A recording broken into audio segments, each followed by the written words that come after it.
Will Philippines betray US and support China? Speaking in Beijing's Great Hall of the People during his first state visit to China in 2016, Philippines President Rodrigo Duterte heralded a bold new era in his country's foreign policy. America has lost now, he said. I have realigned myself in your ideological flow. While Duterte later clarified that he was not planning to sever ties with the United States, a treaty ally and long-standing diplomatic partner, he continued to threaten to downgrade the relationship while pivoting to China despite a simmering territorial dispute with Beijing. Now, with the election to decide Duterte's successor days away, analysts say there is an opportunity for a reset of the Philippines' relationship with both major powers, and its outcome could shift the balance of power in Asia. How that shapes up may come down to the aims of current presidential frontrunner Ferdinand Marcos Jr., the son and namesake of the Philippines' late deposed dictator, who is widely seen as more friendly to China than his nearest rival Leni Robredo, the sitting vice president. Marcos Jr. has historically enjoyed a warm relationship with Beijing and could want to woo China again, as well as attempt to launch more Beijing-backed infrastructure projects. But Beijing's enormous unpopularity in the Philippines could limit Marcos Jr.'s ability to work closely with China, Kurlanzik wrote. In contrast, Robredo has promised a tough approach towards Beijing, vowing not to even discuss the South China Sea with Beijing until it recognizes that a 2016 tribunal at The Hague ruled in favor of Manila's claims, something Beijing almost surely will never concede, he added.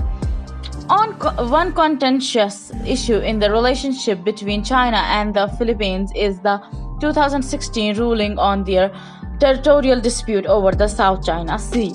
The International Tribunal in The Hague dismissed China's claims to much of the South China Sea and ruled that specific portions claimed by both countries belong to the Philippines alone. China has rejected that ruling.